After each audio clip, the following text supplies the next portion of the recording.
collectible expert Colin is valuing Doug Redinius' James Bond screen-used vehicle collection in this amazing airplane hangar. And Rose brought an item of his own to trade. Will it be a yes or a Dr. No for Doug? We'll find out. But first, there's another vehicle to see. This is a giant vehicle. It is. The biggest one we own. I can't imagine you could own a bigger one than this. No. How in the world did you even get this here? Well, I was aware that the excavator was used in the pre-title sequence of Skyfall. The home base for Caterpillar is 2 hours away from here. They were going to use it for their visitor center. And then they had a change of heart. So what they did is they stuck it in a darkened warehouse and forgot about it. So a little over a year ago, I sent the president an email who I had never contacted before. And I said, here's who we are. We're 2 hours away. We use vehicles to raise money for a good cause. 24 hours later, Lisa, an email came back, said, if you want it, come and get it. What does Doug have that people just give him $1 million items? That was very generous, Caterpillar. All we had to do was just pay a couple $1,000 and put it out a flatbed from Pure and bring it up here. It was built specifically for the movie.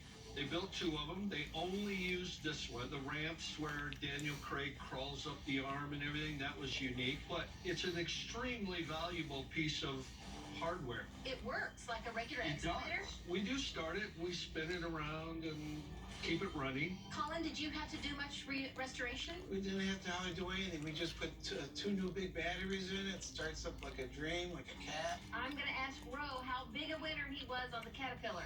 Big, because it's worth $650,000 just as what it is. Forget about James Bond legacy. The James Bond legacy is really important because it's in a really important scene. This item saves James Bond's life. And that alone makes it worth over $1 million. You know how to make the deals. Well, I've been doing it a long time. Anything that is a pre-title scene vehicle in a Bond movie has a lot of value because that's where you first get introduced. You're paying the most amount of attention in the movie to that. And it's always the most action-filled sequence.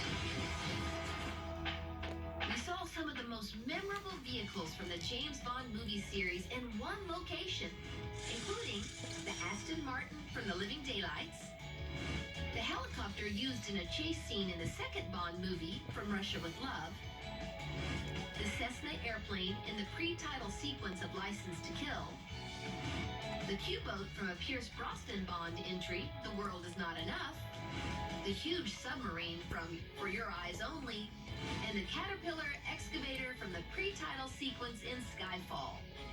Doug, what a collection. I think this must be one of, if not the most valuable collection we've had on our show so far. Well, I'm glad you enjoyed the visit, and thanks. I like hearing that. So, you know what he has, you know the other vehicles that he does have.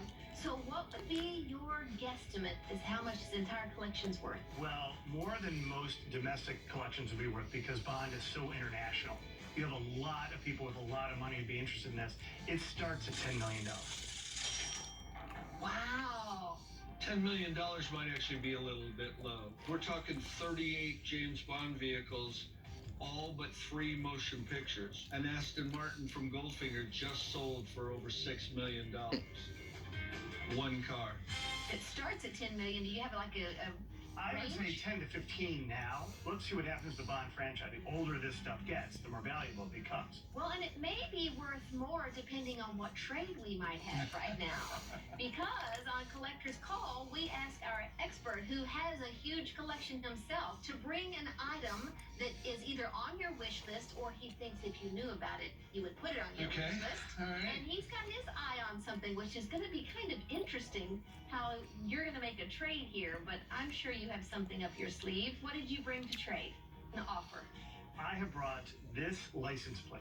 Now, this is a very specific license plate because this is from Man with the Golden Gun. There was a really important chase scene, one of the best chase scenes in the history of Bond. They actually shot it in Bangkok, Thailand, and this is from a Bangkok police car from the chase. Okay, and how did you come upon this incredibly valuable license plate? where all fine things are found on the internet. Are you familiar with the scene? I'm very familiar with the scene. We own the car that police car was chasing. Colin, what do you think? Yeah, we Got should see. something else to go with We that? should see. Oh, you want him to sweeten the deal? Well, let's see what he wants first. Yeah. See if let's see. it needs sweetening. Right. Maybe not. Yeah, maybe Okay. won't need it. I want a missile. You want a missile? I want a missile. Do you have any missiles hanging around? We do. We have one that came off of the Q boat. This is off of the Q boat. Thinking this one. This is actually comes out of the bow of the boat in the Thames River and shot toward the woman that's trying to escape in the boat. Ro, do you remember this scene? Absolutely. That's why I want the missile. Coming up on Collector's Call, Doug makes his decision on Ro's offer. It's actually quite appealing.